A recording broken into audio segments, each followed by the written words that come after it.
Agora você vai conhecer uma história curiosa, tá? Um brasileiro que ficou preso lá no Japão porque ele foi pego com maconha. E daí que podia ser para consumo? Lá fora, gente, vixe, lá fora a legislação que combate o tráfico de drogas é bem mais severa que no Brasil. Você deve se lembrar, a gente mostrou histórias da Indonésia, por exemplo, onde brasileiros foram condenados à morte depois de serem flagrados com drogas. Não tem tolerância, não tem essa coisa de, vamos ver como é que fica, não. Eles se preocupam muito com isso, porque tem o exemplo lá dentro, e eles não querem que as pessoas saiam dos seus países para traficar drogas para lá, né?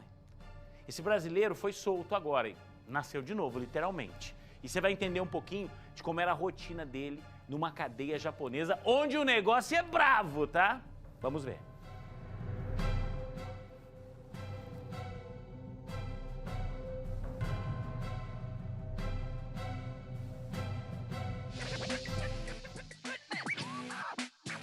Fábio é rapper brasileiro. No Japão, trabalhava 12 horas numa fábrica. Nos fins de semana, fazia shows.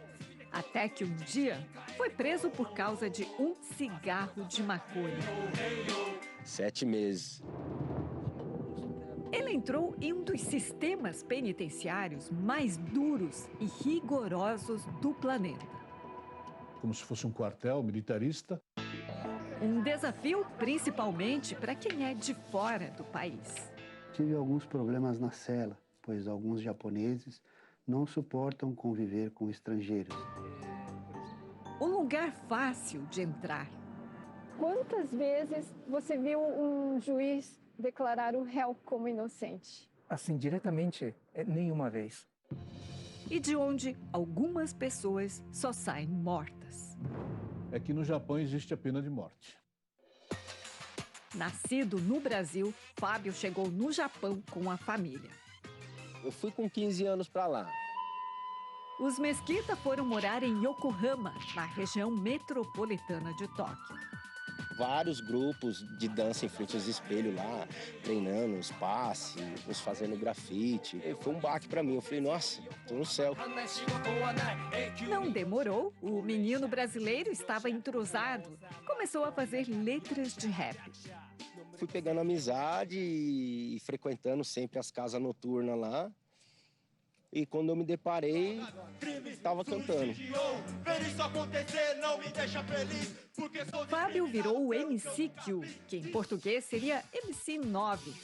Com trabalho numa fábrica de autopeças, ganhou dinheiro para sustentar um hobby, o lowrider. Em 2007, foi um carro destes com a suspensão modificada para Tóquio. Chegando lá em Tóquio, lá por causa da luzinha da placa lá que, né, mau contato, o carro pula e tal, né, ela acendia e apagava. Foi onde os homens veio, já embaçou com a luzinha da placa e tal, e não sei o quê, não sei o quê. Aí foi onde me enquadraram.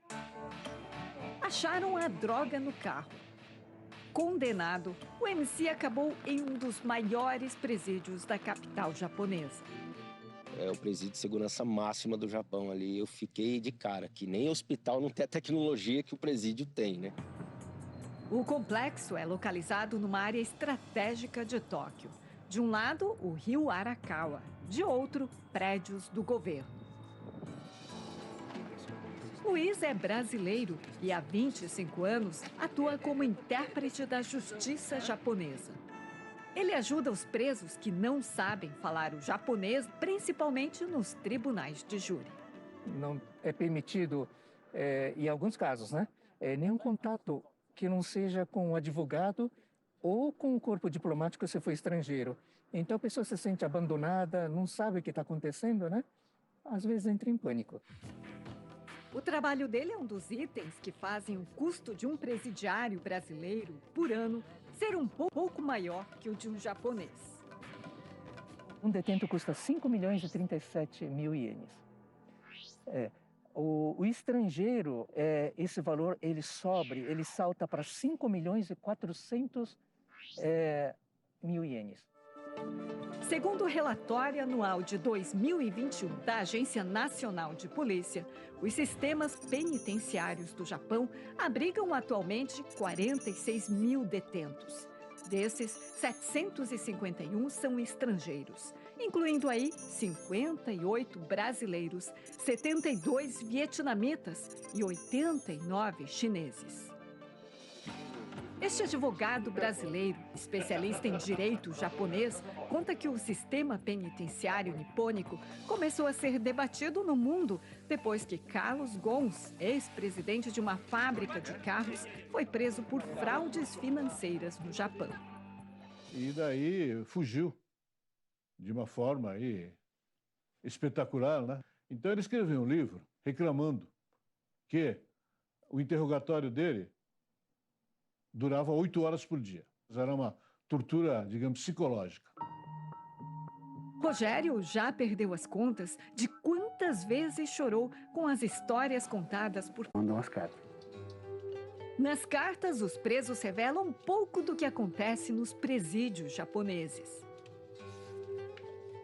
Numa das revistas, né, que ele recebeu, ele tirou um pedaço de um endereço e de um telefone, e aí ele dobrou e colocou dentro de uma caneta. Para quando ele saísse, ele ia pegar aquele coisa e ligar, né?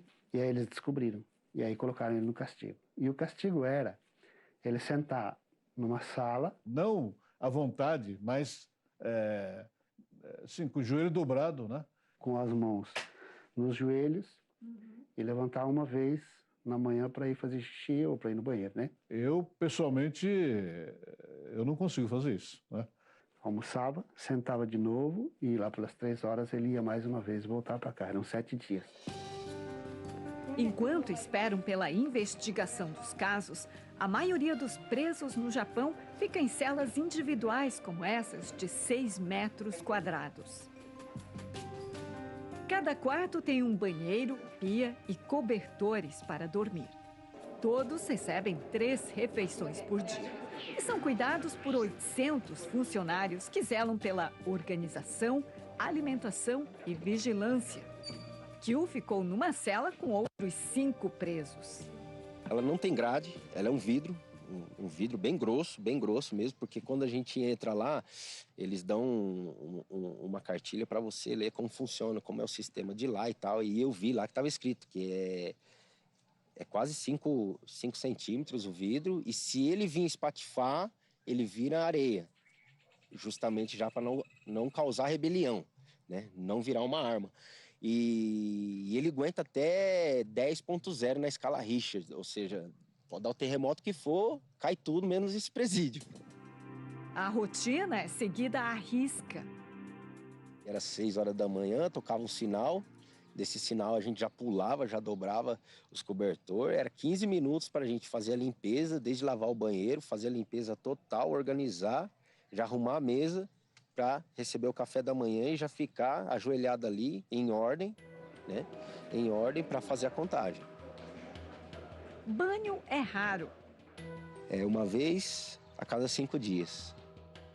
O sol opcional. Meia hora. Aí a gente subia lá em cima lá, aí cortava uma unha, fazia exercício, né? Mesmo nevando eu ia. Kyu chegou a receber uma carta da família. Recebi uma carta do meu pai, ela voltou exigindo uma tradução. Toda correspondência é monitorada. Falar outra língua também é proibido. Na única visita que pôde receber da família em 7 meses, o MC só conseguiu falar com os pais porque convenceu o carcereiro em japonês. Eu falei, não, pelo amor de Deus, você não tem pai, você não tem mãe, né? Eles não entendem, né? Quebra essa pra mim, pelo amor de Deus. Aí até que ele abriu lá e quebrou e deixou, né? Vi minha mãe chorando lá. O especialista em direito japonês conhece bem nas prisões por lá. Meu avô era carcerário, antes da guerra, né? Trabalhava no penitenciário. Aí sim, parece que não havia muito respeito a direitos humanos nem nada. O Japão possui 1.300 centros de detenção, como esse que está atrás de mim. Mas esse aqui de Tóquio é especial. Ele serve como local para as execuções da pena de morte. Além de presos no regime perpétuo, o país tem atualmente 106 pessoas no chamado Corredor da Morte. Geralmente, elas esperam durante anos e são avisadas apenas 1 ou 2 horas antes de morrer. enquanto tomam o café da manhã. A lei manda que ele seja condenado, seja executado dentro de 6 meses. Só que tem condenados à morte já que estão esperando há 20 anos. O intérprete nos revela como é o último momento antes da execução. Aqui é feito por enforcamento. Nestas fotos, é possível ver a sala de execução. 3 funcionários são escalados para acionar os botões. Os 3 apertam o botão e não se sabe qual dos 3 é que realmente acionou, né? O alçapão. No ano passado, o Japão executou 3 pessoas na forca. O que determina a pena de morte é não se vê nenhuma esperança de reabilitação da pessoa, ou mesmo a pessoa também não quer se reabilitar. Então, quando esses 2 fatores eles se unem, não há como evitar, né, esse castigo. Uma pena destas, dificilmente ela vai ser revogada. Uma das raras exceções foi o caso de um peruano que matou 6 pessoas em tentativas de latrocínio e fuga da polícia. Para conhecer melhor esse caso, viajamos de trem por 1 hora até o local do crime. Em setembro de 2015, o peruano Byron Jonathan Ludenha, na época com 34 anos, veio até essa cidade de Kumagaya, a cerca de 60 quilômetros de Tóquio. Aqui, ele invadiu algumas casas e matou 6 pessoas. Entre as vítimas, uma criança de 7 anos que voltava da escola e uma idosa de 84 anos encontrada dentro de uma banheira. Isso só aconteceu porque aqui no Japão as casas não costumam ter grades nas janelas e muitas pessoas deixam até a porta aberta. Ninguém imaginava o horror que estava por acontecer. A pena de morte de Byron foi trocada pela prisão perpétua porque os advogados conseguiram provar que o peruano tinha problemas mentais. Grave também é a situação de um ex-presidiário no Japão. Quando a pessoa já é taxada, né, como criminoso, é muito difícil dessa pessoa se restabelecer novamente na sociedade, né? Quando eu fui preso, eu tinha uma casa toda mobiliada, né? Eu era bem sucedido no meu serviço, ganhava quase 20 conto, trabalhando em fábrica. O MCQ, mesmo tendo pago pela contravenção, não quis ficar mais no Japão. Vai fazer 10 anos que eu tô aqui no Brasil, né? Aqui trabalha como eletricista no interior do Paraná. E ele também é DJ, se você ver no cartaz DJ Pendrive e tal, ele que vai estar tocando. E ele me falou que a história desse rapper é bem conhecida no meio musical, tá? E esse nasceu de novo, tá? Porque você viu lá que já tem um montão de gente sendo condenada à morte no corredor da morte. Esse nasceu de novo, 2h24.